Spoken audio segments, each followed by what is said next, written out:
తెలుగు చలనచిత్ర పరిశ్రమ మరొక ప్రముఖ హాస్య నటుడిని కోల్పోయింది.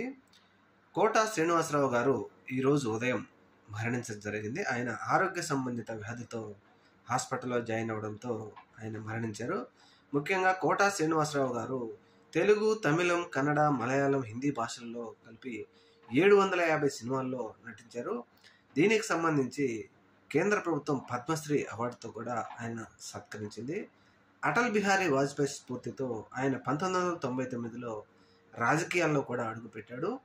విజయవాడ ఈస్ట్ నుంచి ఎమ్మెల్యేగా ఆయన ఎన్నికై అసెంబ్లీలో కూడా ఆయన ప్రాతినిధ్యం వహించారు. అలాగే హాస్య నటుడి పాత్రలు వేస్తూ అలాగే కరుడుగట్టిన విలన్ పాత్రలు పోషించడంలో కూడా ప్రముఖమైన పాత్రలు పోషించిన ఘనత ఎవరికి దక్కుతుందంటే కోట శ్రీనివాసరావుకి దక్కుతుంది.